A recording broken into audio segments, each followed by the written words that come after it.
Welcome back to my new vlog. तर शेवटचा गुरुवार असल्यामुळं ताईच्या घरी आज उद्यापन ठेवलेले होते. त्याचसाठी मी आणि माझी सासूबाई तिच्या घरी निघालो होतो आणि फायनली थोड्या वेळातच तिच्या घरी पोहोचलो. तुम्हाला मी दाखवते, सुंदर अशी तिने देवीची पूजा केलेली होती. खरंच खूप भारी वाटत होतं तिच्या घरामध्ये गेल्यावर. एकदम शांतमय वातावरण वाटत होतं.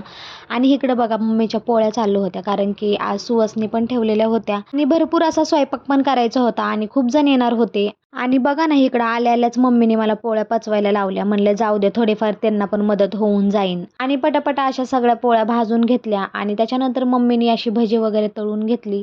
आणि इकडं पापड तळायचं पण काम चाललेलं होतं तिचं. आमच्या मॅडमला भूक लागली असल्यामुळं आई तिला ॲपल चारत बसलेल्या होत्या इथं. आणि आलोकनी येतानीच हा नकली साप येताना घेऊन आलेला होता आणि इथं आल्या आल्या ह्या लहान लेकरांना घाबरवायचं काम चाललेलं होतं त्याचं. सगळे कामे आटपून ताईने आवरून घेतला आणि इकडं पुस्तक वाचायला बसलेली होती. त्याच्यानंतर आरती पण करून घेतली.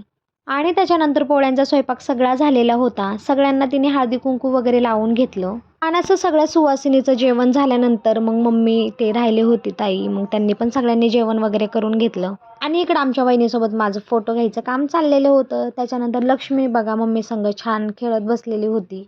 मग झाला होता आमचा टायमिंग घरी जायचा, कारण की संध्याकाळ जास्त होऊ नये म्हणून आम्ही लवकरच तिथून निघालो होतो. तरी पण निघता निघता आम्हाला 6 वाजले होते. आणि ह्या मॅडम काय माऊला सोडायला तयारच होत नव्हत्या आणि फायनली मग तिला पण घेतलं आणि सगळ्यांना बाय बाय केलं आणि मग आम्ही निघालो घराकडे.